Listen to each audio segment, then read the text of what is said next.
nwanne ndewe nọ na no ndewo ọchịa gbata anyị aha gị ọzọ.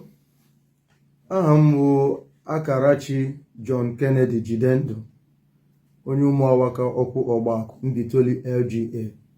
Ọ dị mma. Unu bịara ebe a n'izu ụka gara aga maka ihe otu nwoke a na-akpọ Shalaman na ndị otu ya mega ọkwa ya. Anyị nụrụ na o nwere threat to life onye gị unu. I nwere ike ịkọwatụrụ ndị mmadụ ka anyị nwee ike nụ ya? Anyị bịara izu ụka gara aga bịa fụ ọchịagha maka mmegide na mmegbu na agbaruru unyi Chidebere Ọpara aka Shalaman na-akpa.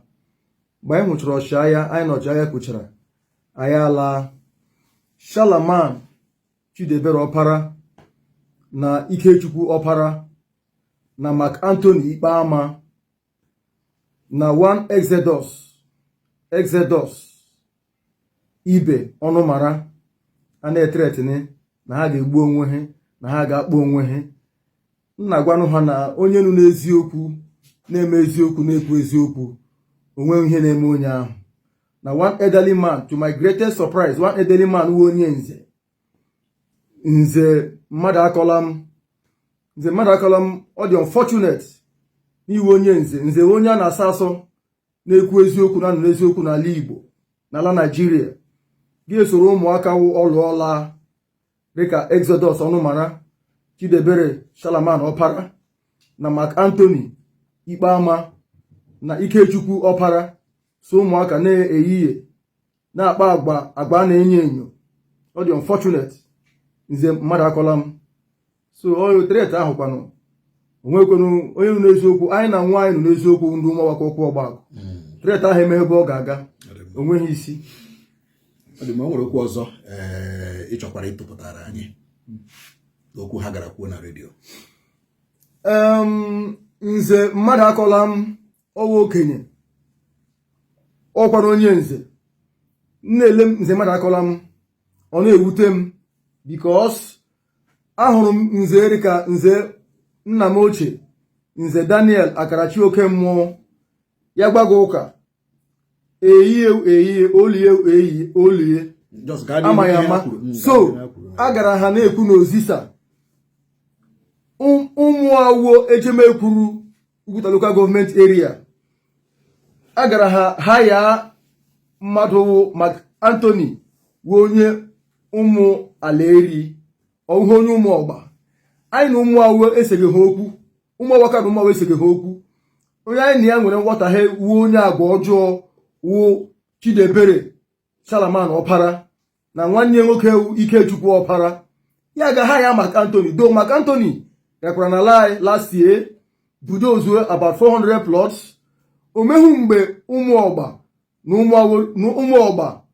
na ụmụ ala eri na-eritaghị ihe.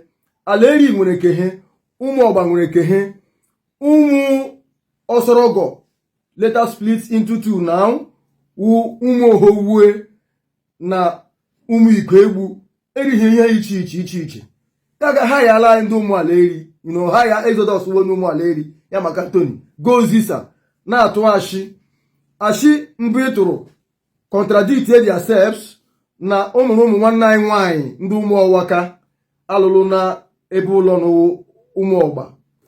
Nwanne gị nwaanyị ha alụlụ gị ha ewere ala nye gị ụmụ ọwaka, gị ewere ala nyecha ụmụ ọwaka niile. Awakari mkpu atọ, ụmụ ojukwu, ụmụ ọgụdọ, ụmụ ọnịna ga-enyecha ha ala. Nwanne gị nwaanyị alụkwa na alụ ụmụ ọwaka alụlụ, ịkpọ ha aha nwanne gị nwaanyị, anyị amaghị aha ya. Ịkpọ ha aha die, anyị amaghị aha die. Ma na afọ ụmụ nwanne gị nwaanyị mụtara ka ewu first contradiction. Ga-abịawa na nke ọzọ na-ekwu about na-eplejiri ala epleji non pledge ala eplegiri. Onye ka iplejiri ala? Ga-akpọ family plejiri ala, onye iplejiri ala isi onwe onye kpọrọ iplejiri ala, onwe family si kpọrọ iplejiri ala. Nyecha another contradiction. Ga-abịakwa again na ndị ga ha nwere oke ụmụ okwere ewu feson of ọkwụ.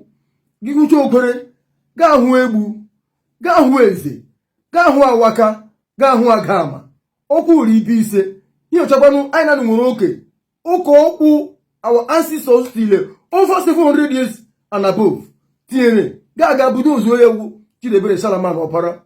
No, nọ iwe onye okwu asị ga-agbaala n'ụwa niile ya wụrụ ya iwe onye okwu asị na na gị nwere oke na-alụrụ nwanne gị nwaanyị alụrụ owe onye ụmụ ya owe onye di ya owe onye n'ọnọ pleji ọnụ ole enyi pleji lie den na ndị ga ha nwere oke wu okwere what of eze what of awaka what of agama what of egbu so ndị na-enwecha gbakọtara n'okwu achị ọ dị mma nze nọ olee otu erekwana ọ dị mma kedu ị nwere ike ikwu n'okwu a m ga-etito na ya ahụ na okwu ndị ejimekwu na-abịa n'ebe ụlọ anyị na-emebisi ihe anyị na ọrịhụ mma na ndị tochiri ihe meghe anyị ya ha na-eme anyị ya ọmụmewu were nye anyị na-etule anyị ọgụ na-etule anyị mgba ugbu anụ m ndị okenye na ụmụ awuo mmadụ dịka enyere m mmadụ dịka eshiguzo mmadụ dịka arịsọs omewu ka eturu anyị ụgalị ma na-apụta na-ebuso anyị agha ya nukpugewe okwu asị ya nụrụ du anyị nụrụ onwe anyị du na arụmaha agba mma eji anya chọọ ọkwa ọgụ anya chọọ mgba mmadụ na-ebute ọgụ ụmụ ọgụ anyị na-anụ ka ha alụọ anyị ga ha alụọ ọ dị mma onye nze anyị agaghị achọ ka ori oke ndị ọkwụ na ụmụ awuo ịlụwa Chineke a ga-ekwe ọ dị mma chiaman nọ nga chia nọ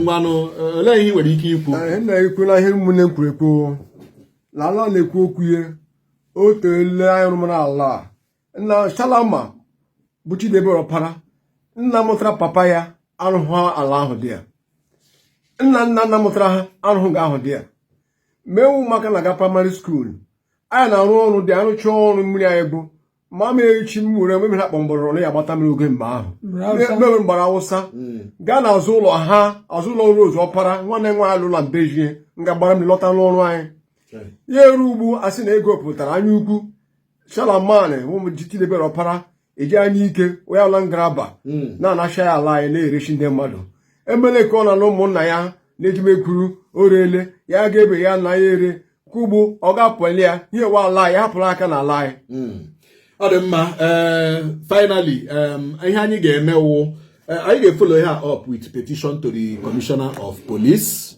and of course to all the relevant security agents. We are going to follow it up. Chia, when you chọrọ itinye ihe ntụrụ ịgbakwanye na ihe a o mere ndị eke ndị ụmụ karịrị ala ha agbakwanye ya fensị Shalama na-akpọrọ ụmụnne ya ha ga tụchasụmo ise etire di ya busha rọd eji arụgọ ọrụ busha simenti kwọcha GP tank niile ije ba ndị tọọsụ ọkpọ ụmụ awụmakwụmawụ ndị ọhịara ha ya a na ha nụgwọ nsa ma anyị bịachara ihe ka ahịa mege ike gara aga bịachara ahịa eje kụwasịa GP tank buo sumodi ya buo enyi na pakeji arụgọ ọrụ buo simenti nọkwa ọ dị mma nsogbu anọ unu agbalịala bịa ọzọ ịnụna unu agbalịala bịa ọzọ anyị ga na-etinye ka mkpu until ruo mgbe Shalaman na ndị otu ya wepụrụ aka n'ala ndị ụmụ awaka nọ na ọkwụ nọ na ọgbakọ na Mbaitolu mgbe ewe maka ịbịa nọnyere anyị onye nze anyị abalị